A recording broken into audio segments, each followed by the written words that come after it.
નમસ્કાર,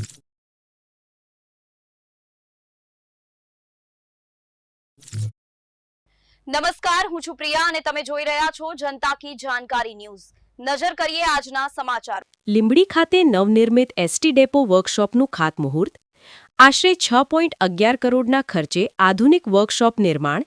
મુસાફરોને મળશે મોટી સુવિધા। ગુજરાત રાજ્ય માર્ગ વાહન વ્યવહાર નિગમ જીએસઆરટીસી દ્વારા લીંબડી બસ સ્ટેશન ખાતે નવનિર્મિત એસટી ડેપો વર્કશોપના ખાતમુહૂર્ત સમારોહનું ભવ્ય આયોજન કરવામાં આવ્યું હતું।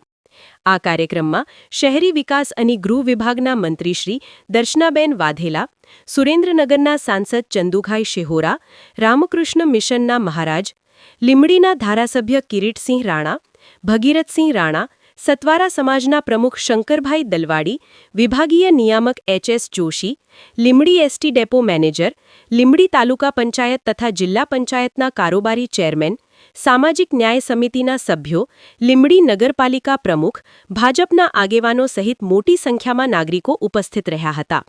કાર્યક્રમ દરમિયાન ઉપસ્થિત તમામ મહેમાનોનું પુષ્પગુચ્છથી ભવ્ય સ્વાગત કરવામાં આવ્યું હતું તેમજ તકતીનું અનાવરણ પણ કરવામાં આવ્યું। લીંબડી સૌરાષ્ટ્રનું મહત્વપૂર્ણ હબ ગણાય છે। સૌરાષ્ટ્રના મોટાભાગના જિલ્લાઓ અને મોટા શહેરોમાં આવન-જાવન માટે લીંબડી એક કેન્દ્રબિંદુ છે। મુસાફરોને સમયસર અને સરળતાથી બસ સેવાઓ મળી રહે તે હેતુથી આ નવનિર્મિત વર્કશોપનું નિર્માણ કરવામાં આવી રહ્યું છે। આ એસટી ડેપો વર્કશોપ અંદાજે 3500 ચોરસ મીટર ક્ષેત્રફળમાં અને ₹6.11 કરોડના ખર્ચે નિર્માણ પામશે। વર્કશોપ શરૂ થવાથી 100 કિલોમીટર સુધીના વિસ્તારની બસોને સમયસર મરામત અને સેવા મળશે, જેના કારણે મુસાફરોને હાલાકી ભોગવવી નહીં પડે। આ ઉપરાંત અભ્યાસ કરતા વિદ્યાર્થીઓને સમયસર બસો ઉપલબ્ધ થશે, જે શિક્ષણ માટે ખૂબ ઉપયોગી સાબિત થશે। કાર્યક્રમ દરમિયાન મંત્રી શ્રી દર્શનાબેન વાઘેલાએ શિક્ષણ અને વિકાસલક્ષી કામગીરી પર વિશેષ ભાર મૂક્યો હતો। ધારાસભ્ય કિરીટસિંહ રાણાએ મંત્રીઓ તથા ઉપસ્થિત સૌનો શતાબ્દી આભાર વ્યક્ત કર્યો હતો તેમજ લીંબડીને મળેલી આ મહત્વપૂર્ણ સુવિધા માટે સરકારનો આભાર માન્યો હતો। આ વર્કશોપ નગરપાલિકા અને વિસ્તારના વિકાસલક્ષી કાર્યોમાં મહત્વપૂર્ણ ભૂમિકા ભજવશે એવી આશા વ્યક્ત કરવામાં આવી હતી। રિપોર્ટર વલ્લભભાઈ રાઠોડ, લીંબડી।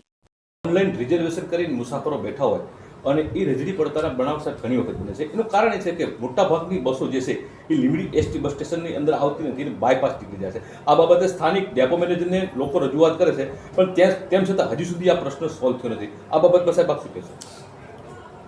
આમાં જે લાંબા અંતરની બસો છે, જે મેઇનલી પ્રીમિયમ બસો છે, પ્રીમિયમ બસોમાં વોલ્વોમાં કેવું છે કે ડ્રાઈવર લેસ હોય છે, એમાં ડ્રાઈવર હોય છે, કંડક્ટર લેસ હોય છે। સોરી નહીં સર, જે પ્રીમિયમ બસોની વાત નથી કરતા, જે બસો